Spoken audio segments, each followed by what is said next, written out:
പ്രിയ പ്രേക്ഷകർക്ക് സീരിയൽ ന്യൂസിലേക്ക് സ്വാഗതം. കൂടുതൽ സീരിയൽ ന്യൂസുകൾ അതിവേഗം ലഭിക്കുന്നതിന് ഈ ചാനൽ സബ്സ്ക്രൈബ് ചെയ്യുക. ബെൽ ഐക്കൺ മറക്കാതെ ക്ലിക്ക് ചെയ്യുക. വീഡിയോ ഇഷ്ടമായി എങ്കിൽ ലൈക്ക് ചെയ്യാൻ മറക്കരുത്. കാര്യങ്ങൾ ഇപ്പോൾ കൈവിട്ടു പോയിരിക്കുകയാണ്. ദേവബാലയുടെ ഭ്രാന്ത് എല്ലാവർക്കും മുമ്പിൽ വെളിവാക്കുന്നതിന് വേണ്ടി തന്നെയാണ് ഞാൻ ഈ നാടകം കളിച്ചത്. അവൾ ഭ്രാന്തിയാണ് എന്ന് ഈ ലോകം അംഗീകരിക്കണം. അത് എൻ്റെ വാശിയാണ്. അതിനുവേണ്ടി തന്നെ ഞാൻ എന്തും ചെയ്യും.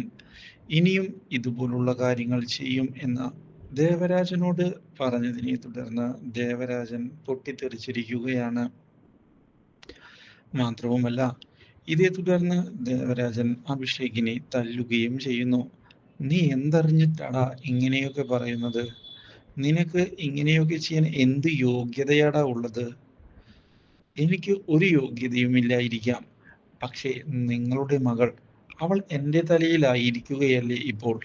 നിങ്ങൾ എന്നെ തല്ലിയല്ലേ, അല്ലേടോ? ഇതിന് ഞാൻ തിരിച്ചടിക്കും, അത് ഉറപ്പ് തന്നെയാ.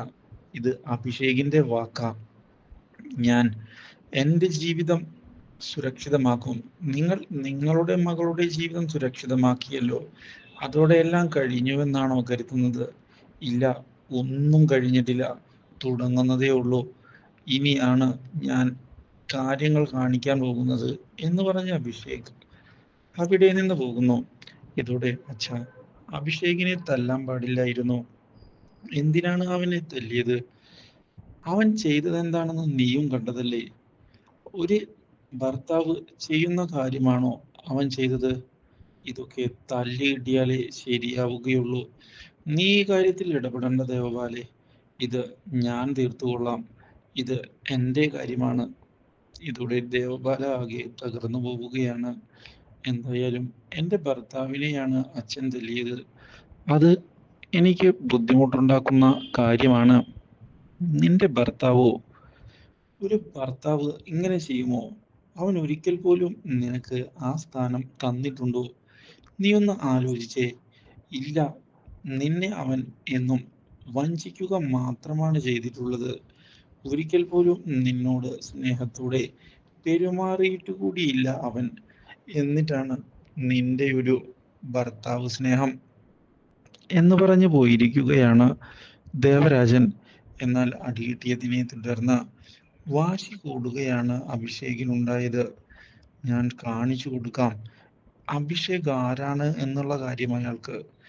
അയാളുടെ ഭ്രാന്തിയായ മകളെ എൻ്റെ തലയിൽ കെട്ടിവെച്ചതിന് ശേഷം ഇപ്പോൾ നല്ല പിള്ള കളിക്കാൻ വന്നിരിക്കുന്നു അയാൾ. ഇതേ സമയം ദേവബാല അഭിഷേകിന്റെ റൂമിലേക്ക് വന്നതിനെ തുടർന്ന് അഭിഷേക് പൊട്ടിത്തെറിച്ചിരിക്കുകയാണ്. ഇറങ്ങടി, നിന്നെ പോലെയുള്ളവൾക്ക് എൻ്റെ റൂമിൽ സ്ഥാനമില്ല. നിന്നെയൊക്കെ ഞാൻ പണ്ടേ അടിച്ചു പുറത്താക്കിയതാ. പിന്നെയും വലിഞ്ഞു കയറി വന്നിരിക്കുകയാ നാശം പിടിക്കാൻ. ഇറങ്ങടി എൻ്റെ റൂമിൽ നിന്ന്. നിന്നെയൊന്നും ഇവിടെ കണ്ടുപോകരുത്. അറപ്പാണ് എനിക്ക് നിന്നെയൊക്കെ. പറഞ്ഞില്ലെന്ന് വേണ്ട, എൻ്റെ ജീവിതത്തിൽ നിന്ന് തന്നെ ഇറങ്ങി പോകാനാ പറഞ്ഞത്. ഇതോടെ ദേവബാല ആകെ മാനസികമായി തകർന്നു പോയിരിക്കുകയാണ്. ഒരിക്കലും ഇങ്ങനെയൊക്കെ സംഭവിക്കുമെന്ന് ദേവബാല പ്രതീക്ഷിച്ചതല്ല. അഭിഷേക്, ഞാൻ പറയുന്നതൊന്ന് കേൾക്കൂ. നീ എന്നോട് ഒന്നും തന്നെ പറയേണ്ടതില്ല. കാര്യങ്ങളെല്ലാം എനിക്ക് മനസ്സിലായി കഴിഞ്ഞു. ഇനി ഞാൻ തീരുമാനിക്കും എൻ്റെ ജീവിതം എങ്ങനെ പോകണമെന്ന്. നിനക്കൊന്നും അതിൽ സ്ഥാനമില്ലടി എന്ന് പറഞ്ഞിരിക്കുകയാണ് അഭിഷേക്. എന്നാൽ ഇതേ തുടർന്നാണ് പുതിയൊരു വഴിത്തിരിവ് ഉണ്ടാകുന്നത്. തൽക്കാലത്തേക്ക് രജിസ്ട്രേഷൻ ക്യാൻസൽ ചെയ്തിരിക്കുകയാണ് റാംമോഹൻ. ഇഷയെ ചെന്ന് കാണുന്ന റാംമോഹൻ, നീ പറഞ്ഞതുപോലെ തന്നെ കാര്യങ്ങൾ ചെയ്തിട്ടുണ്ട്. സന്തോഷമായില്ലേ? ഒരു പ്രശ്നവും ഇനി ഉണ്ടാവുകയില്ല. അച്ഛനെന്നും നിന്റെ കൂടെ ഉണ്ടാകും എന്നുള്ള കാര്യമാണ് പറയാനുള്ളത്. യാതൊരു വിധത്തിലും നീ പേടിക്കേണ്ടതില്ല. മനസ്സിലായോ? അച്ഛാ, ഞാൻ പറഞ്ഞത് അച്ഛനെ വിഷമിപ്പിക്കുന്നതിന് വേണ്ടിയല്ല. എനിക്ക് കുറച്ച് കാര്യങ്ങൾ അച്ഛനോട് സംസാരിക്കണമെന്നുണ്ട്, ഉള്ളു തുറന്ന്. എന്താ മോളെ? എന്താണ്? നിനക്ക് എന്തെങ്കിലും വിഷമമുണ്ടോ? ഉണ്ടെങ്കിൽ അച്ഛനോട് ധൈര്യമായി തുറന്നു പറ.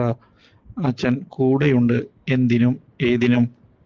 ഇതോടെ കാര്യങ്ങൾ പറയാൻ ശ്രമിക്കുമ്പോഴാണ് അവിടേക്ക് വീണ്ടും രാഹുൽ കടന്നു വരുന്നത്. ഇത് ഞെട്ടിച്ചു കളഞ്ഞിരിക്കുകയാണ് ഇഷയെ. ഇതേ തുടർന്നാണ് രജിസ്ട്രേഷന്റെ കാര്യങ്ങളെല്ലാം രാഹുൽ അറിയാൻ ഇടയാകുന്നത്.